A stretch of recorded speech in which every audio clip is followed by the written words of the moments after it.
Hi there everyone, and this is Krissy from In the Stores by Krissy.com. Ay as sa Facebook group ko na kung magiging interesado pa kayo sa Sigil Magick, and almost everyone was so interested, which is nakakagulat kasi ang nasa isip ko is if at magic ang topic, magiging hesitating yung mga ibang tao. So I'm really glad na naging very open-minded sila.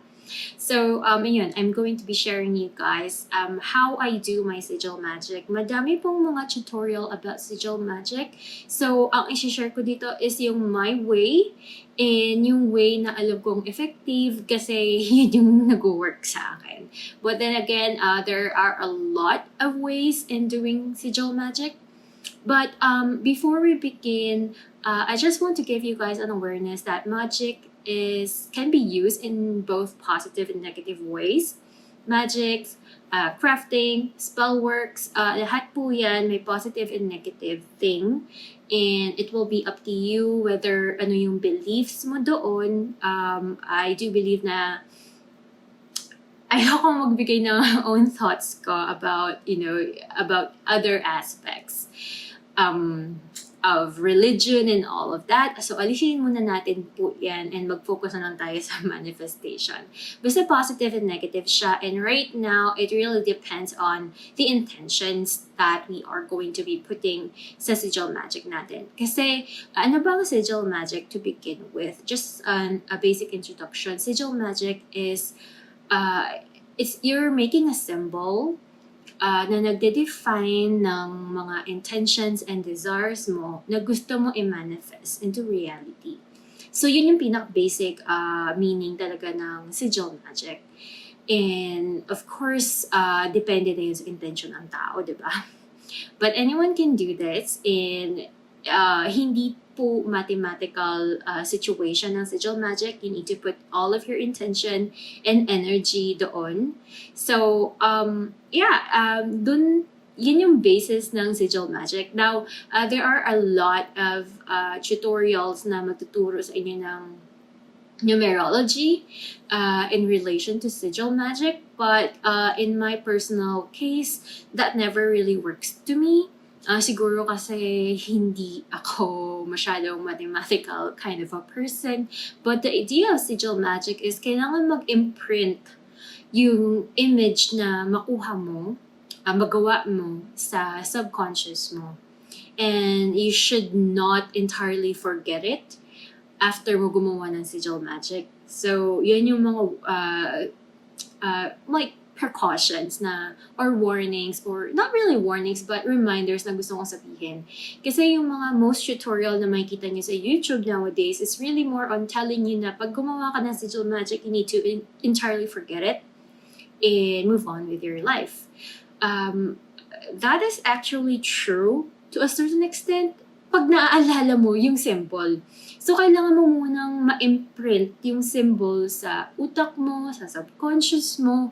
Yung tipong isang tingin mo pa lang, alam mo na ito yung symbol na to. Ito yung nag-signify ng message na to, ng intention na to. Once na nangyari na yun, you can entirely forget about the sigil that you have. And, just go about your day-to-day life. And dun siya mag-manifest. Dun siya mag-work entirely.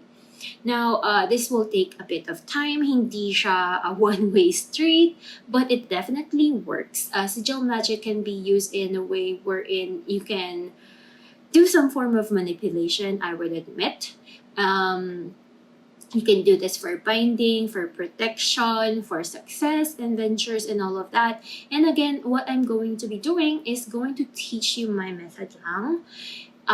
So, kung paano nyo gagamitin yung knowledge and information na makakuha nyo from this video is going to be up to you as a whole. So, yun lang.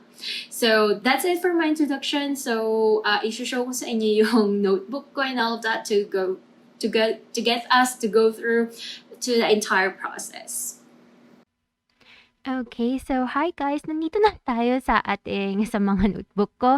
This is actually my old grimoire. So as you guys can see, may mga magical alphabets pa ako and kung ano-anong mga recipe and all of that. Ginagamit ko yan sa aking mga personal stuff. And usually, ang grimoire is different from a book of shadows. I really don't have a book of shadows. A grimoire kasi is really more on the correspondence na mga dapat mong malaman. Mga, like, kunyari, what are the moon phases? Hindi po siya pang mga spell works and all of that. This is really more about collection of ancient knowledge and all of that. So, yun lang.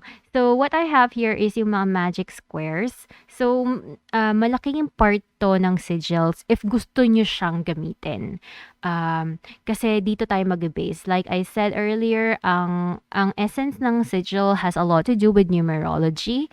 Kasi, if you guys don't know, numbers has their own vibration. And yung vibration niya can actually create some form of manifestation into reality. So, for example, we're using the square of Saturn. Square of Saturn has been known na very, very important daw.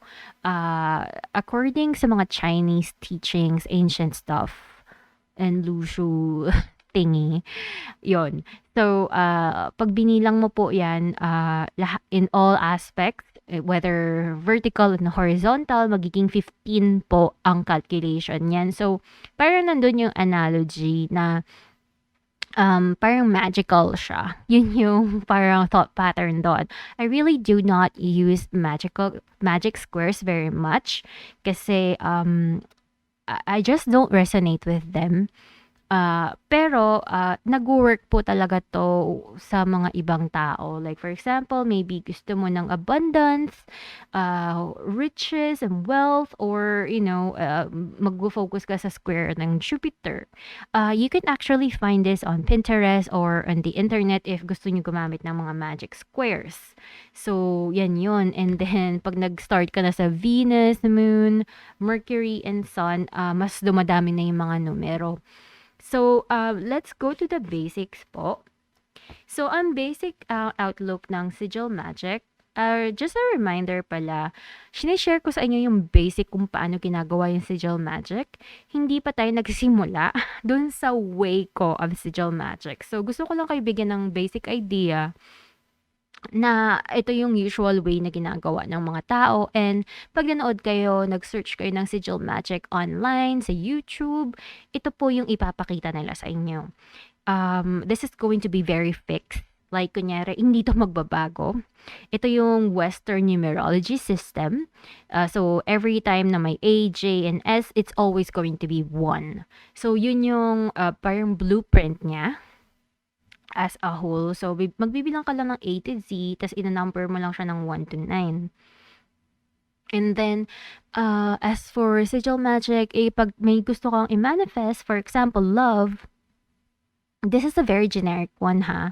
Kasi we're just using love, one word as a sample.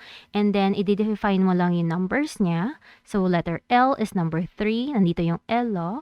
And then, yung O is nandito sa number 6. And then, yung number 4, nandito naman yung V. Tas yung letter E is a number 5. So, 3, 6, 4, and 5. And then, ito yung square of Saturn na sinasabi ko na parang may strong manifestation energy. And you always start with a circle kung saan yung unang number ng word na ginagamit mo. And then, you usually end it with a line. Parang ganito. Pero for some people, gusto pa rin nila gumamit ng circle to circle. Kasi nga parang may magical significance yun. So it will be up to you kung anong gusto mo. And the reason kung bakit ayoko ng method na to is dahil hindi kasi nagsisink in sa akin na ito yung symbol ng love. So para sa akin, it doesn't look like love. So parang hindi siya pumapasok sa psyche ko, hindi siya pumapasok sa subconscious mind ko na ito pala ang love. So makikita nyo pag nag-check kayo ng mga sigil magics across the internet, makikita nyo na hindi nagme-make sense lahat. Hindi nagme-make sense yung mga images na parang wala naman silang connection doon sa mga symbols na yon. And the analogy naman na ginagamit and explanation ng iba is hindi sila dapat mag-make sense talaga. Kasi, parang yung energy ng word na yan, yung ginagamit natin for it to manifest. But, I honestly, meron akong 50-50 belief sa ganong klaseng topic kasi. So, for me kasi is, 'pag nakita mo yung symbol ng sigil na nagawa mo, kailangan mag-sink in sa'yo na, okay, love yan. Ito yung mina-manifest ko. Ito yung gusto kong makuha. Pero upon looking sa sigil na ginagawa ko using the magic square method, ito yung tinatawag doon, hindi talaga siya nag-sink in sa akin. So, I do not use this. So, I did a lot of studying. I did a lot of practices during the course of, yung mga time na nag-aaral pa ako ng Sigil Magic. And then, doing a lot of test runs kung ano yung nag-work, ano yung hindi. So, for me, hindi talaga 'to nagwo-work, but you guys, can experiment. Maybe ikaw yung tipo ng tao na mas binary type of person mag-isip. So, kung mahilig ka sa numbers and letters, and maybe this will work for you. For me, it literally does not work. And for some people, inaalis nila yung mga vowels. Like, kunyari, maghahanap ka ng let's say for example numerology. So, before ka mag-formulate ng mga numbers mo, kailangan mo daw alisin yung mga double letters ng word, and kailangan mo rin alisin yung mga vowels. So, alisin natin yung vowels. So, parang magiging ganyan. So, yung numbers lang na i-collect mo is para dun sa mga natirang mga numero, mga letters rather. So, yan. So, may ganong analogy sila. And for me, it doesn't really make sense din. So, hindi ko ginagawa yun. Kasi para sa akin, each number has their own letter and has their own signification. So, it does not make sense na alisin yung mga vowels. So, nagkaroon ako ng mga conflictions regarding that research in the past. And nag-end up na hindi ko in-apply ang method na to. For me, it doesn't make sense. So, for me, pagka hindi na nagme-make sense sa utak ko yung isang bagay, hindi na yan mag-work sa akin. So, it will be up to you. You guys can try. And kapag nahihirapan kayo talaga sa method na ituturo ko, kasi medyo mahirap siya, pero it's doable, and for me, it is the most effective kasi nai-use mo talaga yung intention and energy mo as a whole. So, just a short thing, ipakita ko lang sa inyo yung nasa notebook talaga. Ito yung basic talaga na may copy ako sa notebook ko. And then, each number po na to has a correspondence color. So, pwede nyo siyang gamitin depende sa intention nyo. Kung gusto nyo ba ng gold, ng rose, or whatever.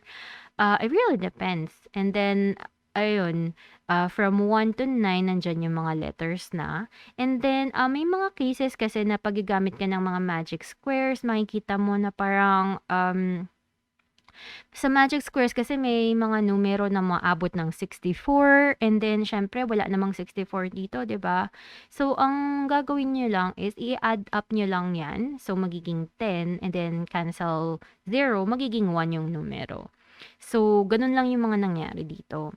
So yung J imbes na 10, pwede mo ring gawin 1, depende sa basic square na meron ka. So, yun yun. And in other cases, marami pong mga types ng chart for Sigil's Magic. So, ito ang tinatawag dito is yung witch's chart. So, hindi po same yung method niya. It's only 1 to 8. And ABC, hindi, napapansin nyo na hindi siya tuloy-tuloy. Hindi ko alam kung ano yung analogy nila dyan. Pero, yan yung witch's chart niya. And then, meron tayong tinatawag na witch's wheel. So, it's really more on direct. So, mamili ka talaga ng word itself. Hindi mo na kailangan dumaan sa mga numero. Lahat po ito makikita niyo sa mga Pinterest. So, ang pangit ng drawing ko kasi hindi talaga ako very artistic. And then meron tayong tinatawag na numbers wheel na parang clock lang siya until number 9. And then gagamitin niyo rin yung mga numbers and then based doon, dun ka mag-formulate ng image mo. Again, sigil is all about your symbolism. Now, ipakita ko lang sa inyo shortly kung ano yung mga ginawa ko. Okay, for example, gumawa ako ng mga few words dito. Ang copy ko dito sa notebook ko is yung mga sigils na na-try ko na and na-work ko na talaga as a whole. So, meron akong for communication, nagtitesting ako, and makikita nyo, ang way ko kasi is really more on the trance-like. And I would not say creative siya, pero I guess you can say it like that. It's really more on the symbolism, yung Sigil Magick na pagkagagawa ko. So, makikita po natin na parang may image dyan na parang Mercury. Kasi nga, communication, di ba? Pero, ayun. And makikita niyo rin, ang difference nito, hindi lang siya basta creative. Yung iniisip kasi ng mga tao, madalas is pag creative is parang gagawa ka lang ng image to symbolize your word. Ang ginawa ko po dito is a bit different.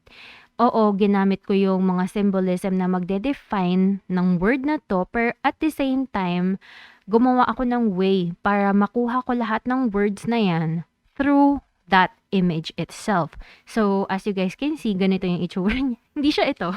Actually, hindi to yung official. Ito yung official na communication sigil ko. So, ito po yung official niya. So, lahat po ng words ng communication is nandito. Hindi na natin makikita yun sa drawing ko. Pero, nandiyan lahat ng words. So, para sa akin, na-fulfill ko yung mga requirements ng how sigil works. Kasi, nakalimutan ko ituro sa inyo. Pero, yung way of sigil without using the numerology is meron siyang tinatawag na lettering system of Sigil Magick. And that is using the words itself, let's say, love. And gagawin mo tong image, 'di ba? Pero gagamitin mo yung letters niya. So, for example, love, and then, paano ba?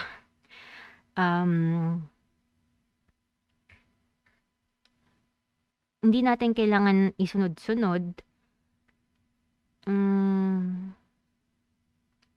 And then, lagay natin ng O dyan. Kunyari ganito. So, meron tayong L, O, V,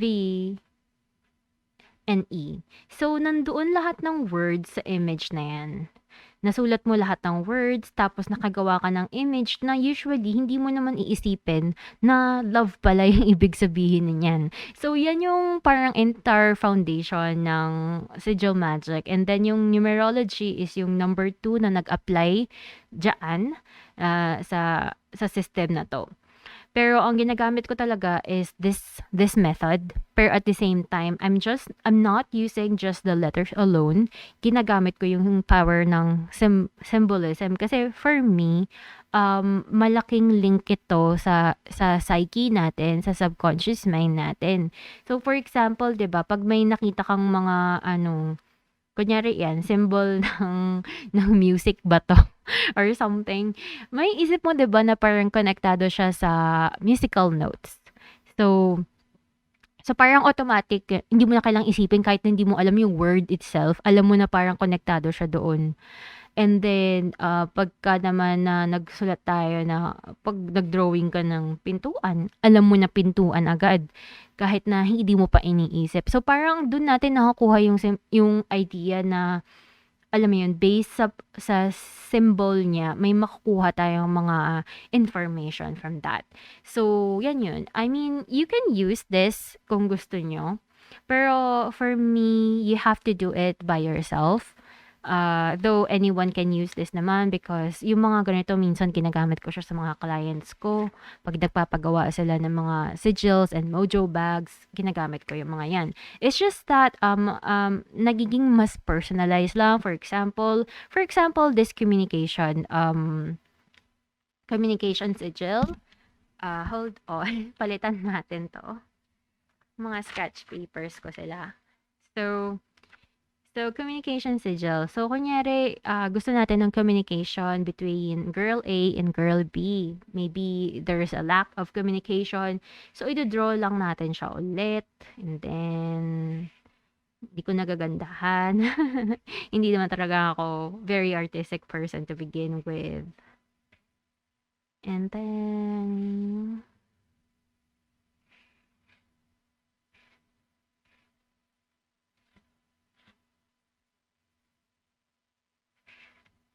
okay.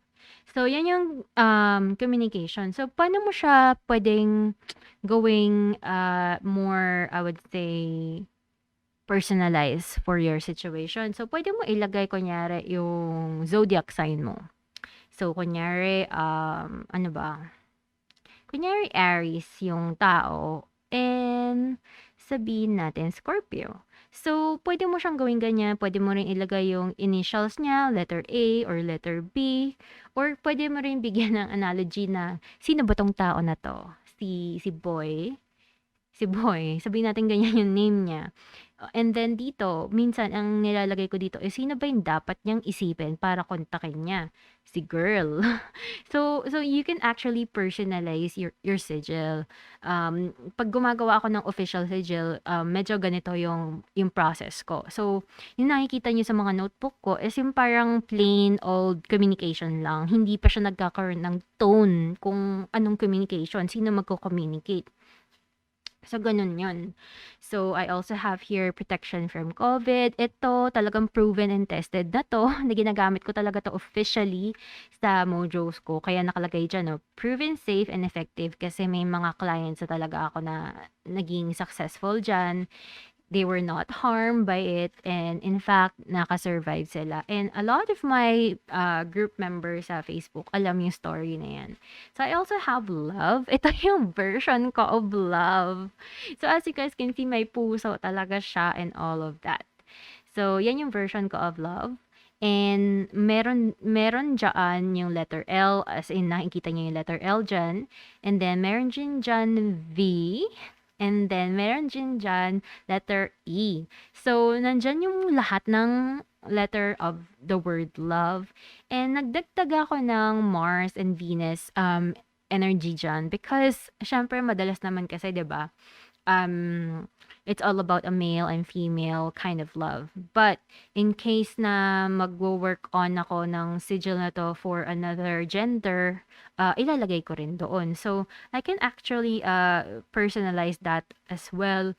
So, ang nakalagay lang dito is yung parang original blueprint nila. So, meron akong mga ganyan. This one is for binding. This one is for safe travel. So, ganyan yung mga ways of sigils ko. And as you guys can see, kahit na hindi nyo napapansin na may mga letra pala yan, may, ang truth be told, ang word na whole protection is nandito sa sigil na to. Hindi lang halata. Kasi nga, I did it in a way wherein, alam mo yun, may mga symbols and artistic feel dyan. Hindi ako a very artistic person, ah.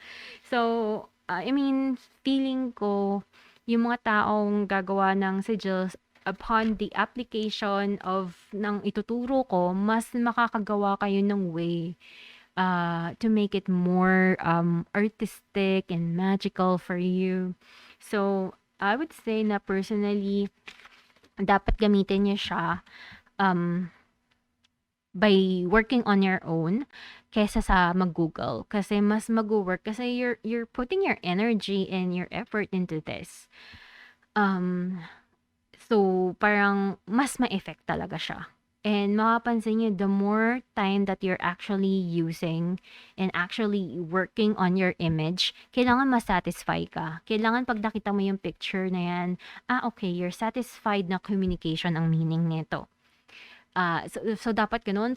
Kapag ka na-weirduhan ka na parang kung ano-anong drawing nakuha mo from your sigil, I don't think your higher self or your subconscious mind is going to accept the fact na love pala yung ibig sabihin niyan, 'di ba? And you can actually ang hirap din kasi gumawa ng sigil pagka kunyari sobrang sabog yung drawing, 'di ba? So parang alam mo 'yun, Anyways, there are a lot of ways of making sigils. Meron tayong mga tinatawag na rune sigils din. And yung hinahanap ko ngayon is gumawa ako ng parang few pages for...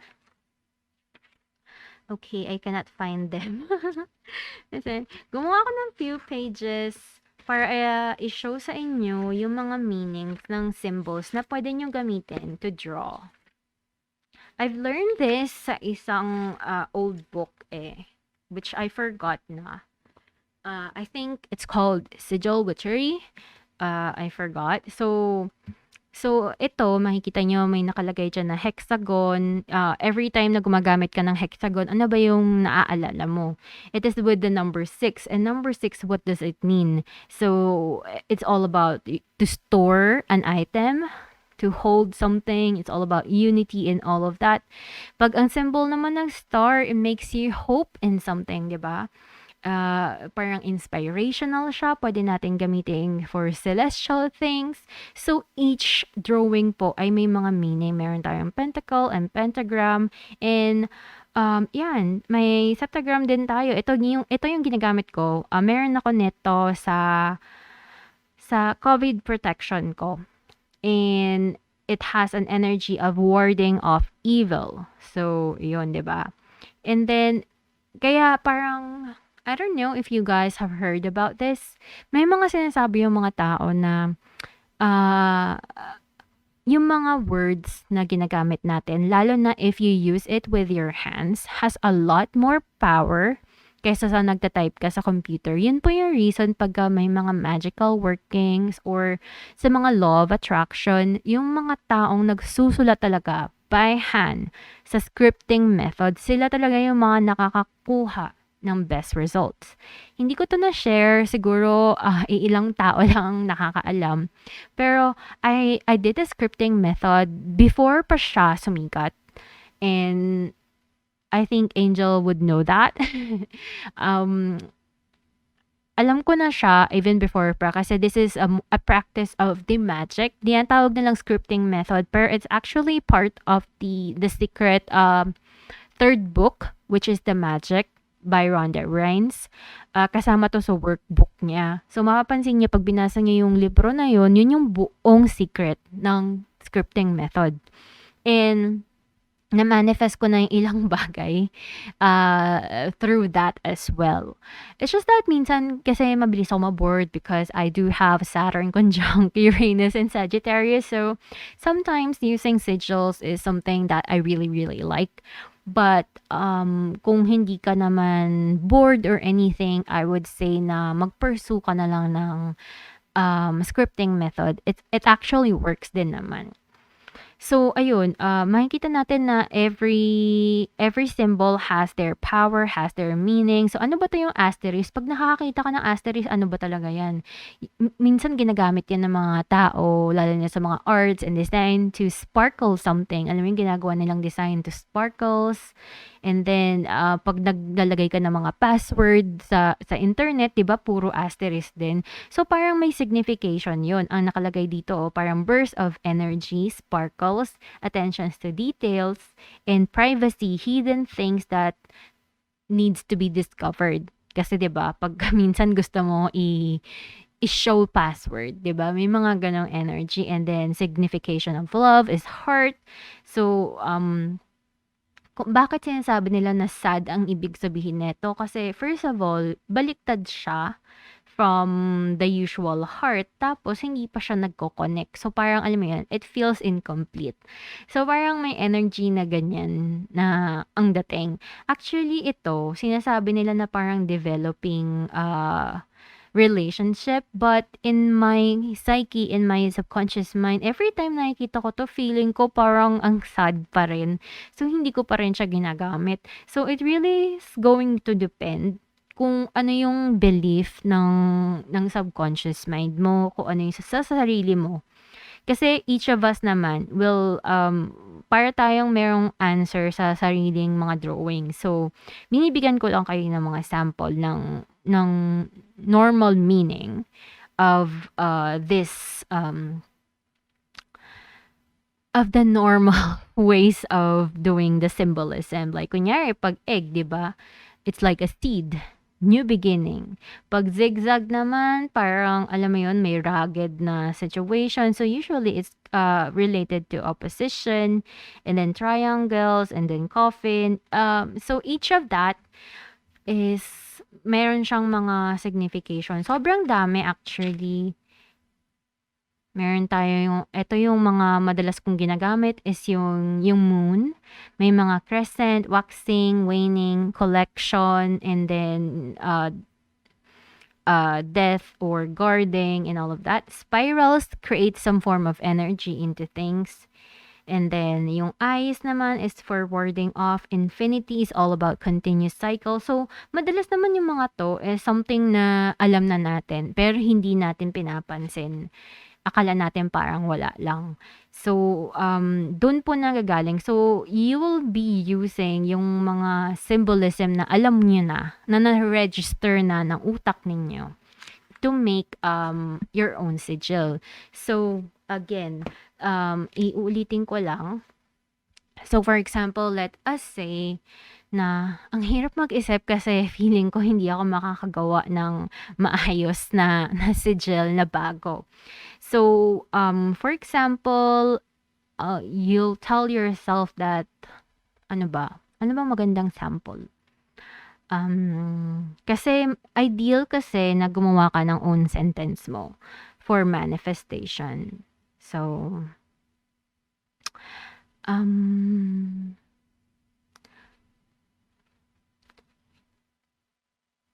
kunyari, I am happy na lang. Wala akong maisip. I mean, basically, formulate a situation na sentence na gusto nyong i-manifest. And make sure you're not using the word wish. Kasi in manifestation terms, it's something na gusto mo palang makuha. Kailangan yun dapat nakuha mo na, di ba? So, dapat it's something na present moment, na na-feel mo na, you know, pwedeng ilagay na, I am sexy, I've already lost weight, yung mga ganon. Ganon yung way of manifestation. Ang mahirap lang talaga dito is, syempre, the more na mahaba yung sentence mo, the more mo kailangan gumawa ng image that will fit that phrase.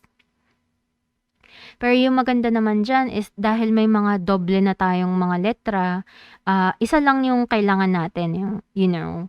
So, for example, gamitin natin tong communication. Ang haba, 'di ba? Pero tingnan natin So, meron na akong letter C sa mga moon ko. So, wala na to. So, may bilog na tayo dyan. So, wala na rin to. Okay, meron akong 2 M and 2 N.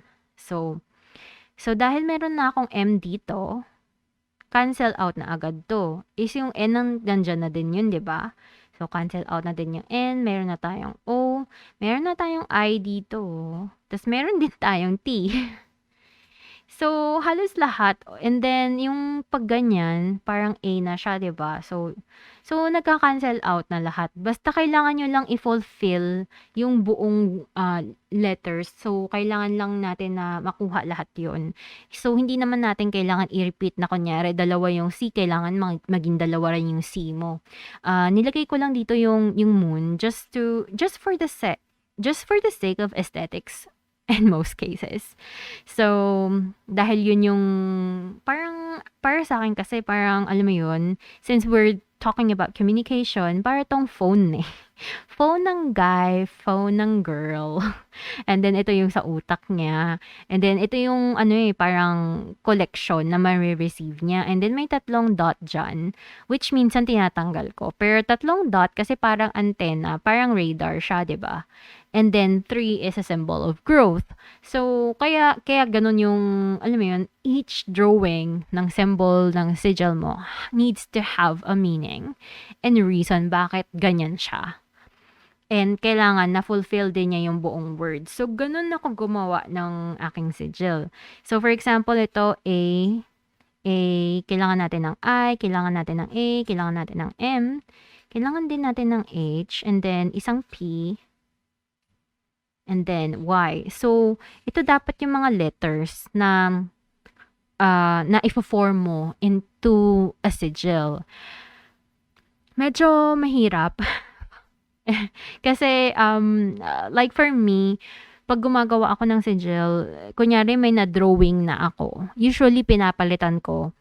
And usually, maghahanap ako ng way kung paano ko siya maho-form ng maayos until na ma-satisfy ako. And minsan naggo-Google din ako to find inspiration. Like for example, magse-search ako ng what is the symbol of peace? What is the symbol of protection? Or minsan nagse-search din ako na sabihin ko sa Google na sigil for peace. And then marami kang makikitang mga sigil for peace do'n. Pero the idea is to just get inspiration na idea na parang, okay, okay 'to, okay 'tong idea na ginawa niya.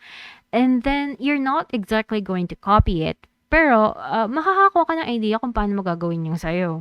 So for me, right now, hindi ko talaga alam paano ko gagawin 'tong, I'm happy na sigil. Just for the sake of this sample, let's say, I usually draw M this way. Pag nag-sigil ako, very rare na gumamit ako ng ganyan. Pero minsan ginagamit ko rin siya. And then, let's say, ano ba? And then makikita natin dahil ganyan yung M ko, may Y na pala dyan. So, wala na tayong M, wala na tayong Y. And then, ang hirap, no? So, I'll put it something like this, and then may dot dito. So, may letter I na ako dyan. And then,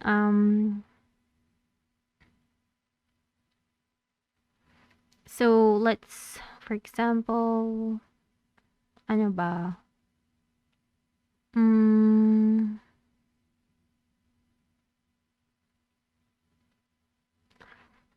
Medyo mahirap. It takes me quite a while to actually have an idea kung ano ba talaga yung gusto kong gawin dito. So, kunyari gaganyanin ko na lang siya. Para lang to fulfill na magkaroon tayo ng P. Kasi pagbaliktad, 'di ba? Parang P siya. So, yan na yun. And then, yung letter H naman, paano ko ba gagawin yung letter H?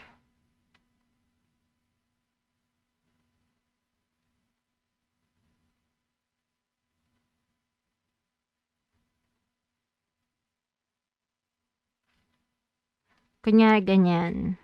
So, may letter H na. Sobrang pangit, guys. Kasi nga, medyo mahirap kasi you have to, for sure kasi na kahit na ganito yung una mong ma-formulate, for example, and may letter A na pala tayo dyan. Dahil dito sa H, parang nagmukha na siyang A, di ba? Yung ganyan, A. So, cancel out. So, for example, ito na yung sigil mo for I am happy. Siyempre, hindi ka na naman nakaka-sense ng happiness dito, 'di ba? So, parang dun mo i-a-apply yung mga symbolisms na alam natin. So, ano ba yung nagpapaalala sa'yo of happiness? 'Di ba usually parang kailangan mo ng ganyan kind of energy. So maybe 'di ba parang gusto mo ng, for example, ito yung M mo na pabaliktad, and then may ganyan. Tapos dagdagan mo na lang kunyari para pantay. Alam mo yun, you will have to redo and redo this until na maging satisfied ka. That's how I formulate my sigils. Kaya madalas lagi ko sinasabi, minsan ang isang sigil will take me the entire day, as in buong araw ko siya gagawin para lang sa isang sigil na phrase or word and all of that. And for me, every time na ganun yung ginagawa ko, nagkakaroon ako ng magagandang results. Okay, guys. So, So ito, nagkaroon ako ng time to really think about it, to really visualize. Kasi yun ang importante when you're working on sigils. To really spend time. So, medyo mahirap siya gawin on camera kasi hindi ako makapag-isip talaga ng maayos. But here, you'll guys know na I've made a phrase, I am blessed and protected. And then, kinancel out ko yung mga doubles para alam ko kung ano yung mga letters na need. And then, ito yung first try ko. And then, of course, hindi ko nagustuhan, obviously. And then, I have a habit of using my letter B like this. Kasi gusto ko siya kasi not only because meron siyang energy ng runes, Viking runes, Elder Futhark, magical runes siya. So, and it means birth, new beginnings, yung mga stability, and all of that. So, magandang rune siya gamitin.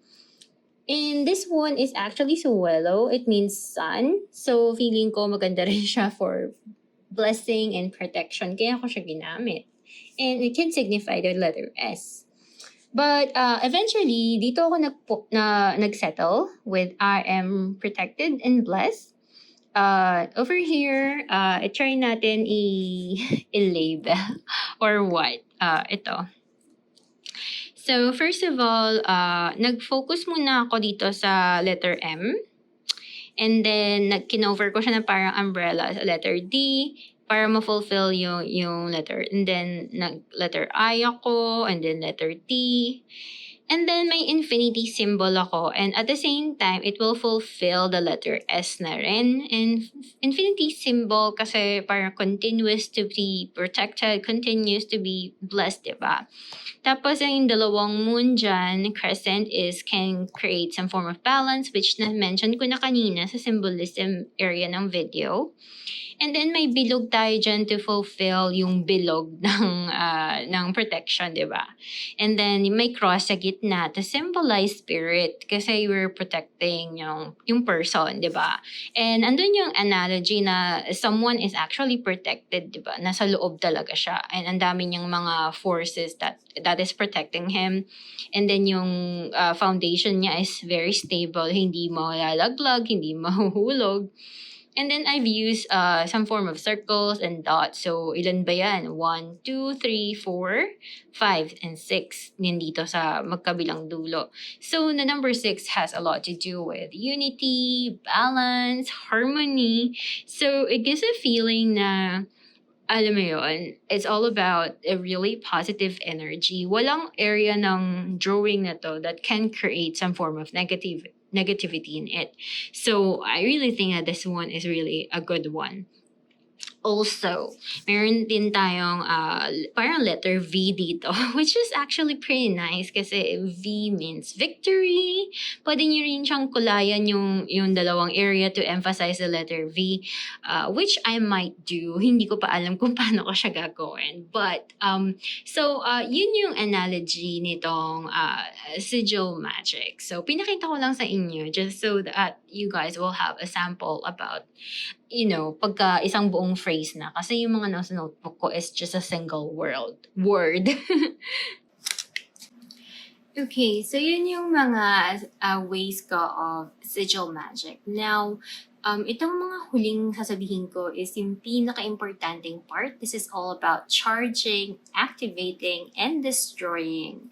So, essential part to ng Sigil Magick because this is magic. So, hindi naman porket nag-drawing ka, okay na yan, di ba? Minsan, meron siyang power.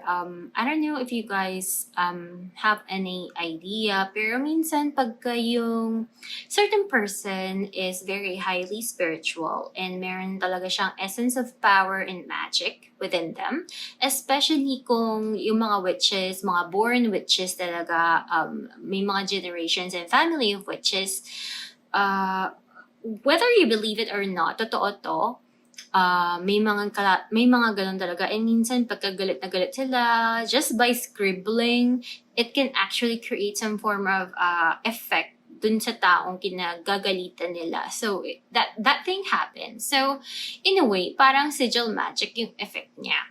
But it's happening in a way na medyo negative. So medyo ganun yung concept ng Sigil Magic. So once we are scribbling, just so you know, hindi kayo dapat nagiging very artistic when you are doing your drawing. So, I mean, you can be artistic in a way that makes you feel good. Pero pag naggagawa kayo niyan, dapat nandun yung essence ng thought na I am blessed and protected based on the phrase that you have chosen. Kung ano man yung gusto nyo i-manifest, doon kayo mag-focus. So, dapat, alam mo yun, nandun kayo sa state of mind na ito yung gusto nyo i-manifest, ito talaga yung gusto nyong gawin.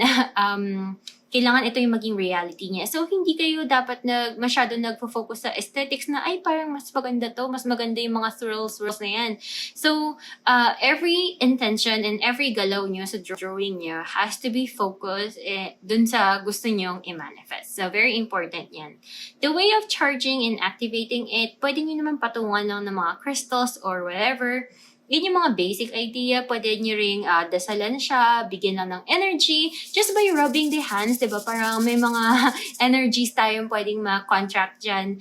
And another way is to be very, very emotional. It's either ilalabas mo yung happiness mo or pwede ding intense crying, diba? Feel na feel mo yung emotions mo. And habang ginagawa mo yun, dapat nasa thought mo, nasa mind's eye mo, nasa isip mo yung symbol ng drawing. So kailangan sabay siya. And another way, and a very popular way of charging this and activating this is through sexual practices, just like masturbation, stuff like that, and sexual intercourse.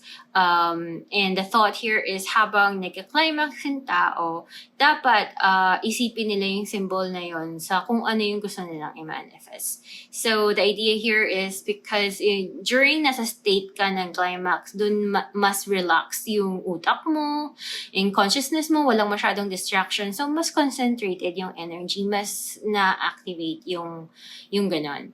So it's not always the most recommended one, but if you are open to that, you can try that as well. As for me, I usually just hold it and pray for it. Depende sa kung ano yung sigil na ginagawa ko. And usually for my clients na gumagawa ko ng mga mojo bags, it's really more on activating the energy in a way that I know, in a way that I can. And usually sa mga mojo bag, hindi naman nila nakikita yung sigil. So it's only me who knows it. But for some reason, nagkakaroon to ng epekto pag nilalagay natin sa mga mojo bags. Maybe I'll try to make a tutorial on mojo bags in the near future. So it's another topic on its own. And last but not the least, if you don't want to use the sigil anymore, you just have to destroy it, burn it completely, and let it flow into the wind. Sometimes that is going to create some form of manifestation. Iba-iba yung isip ng mga practitioners when it comes to sigil magic. But for me, feeling ko kasi pag sinusunog ko siya, mas hindi nangyayari. So, I try to make it a habit to just keep the sigil with me. And again, like I said, nakadepende po ito sa psyche nyo, sa unconscious mind nyo, kung paano mag-work ang sigil magic. So, always use your intuition kasi dun mo makukuha yung sagot talaga.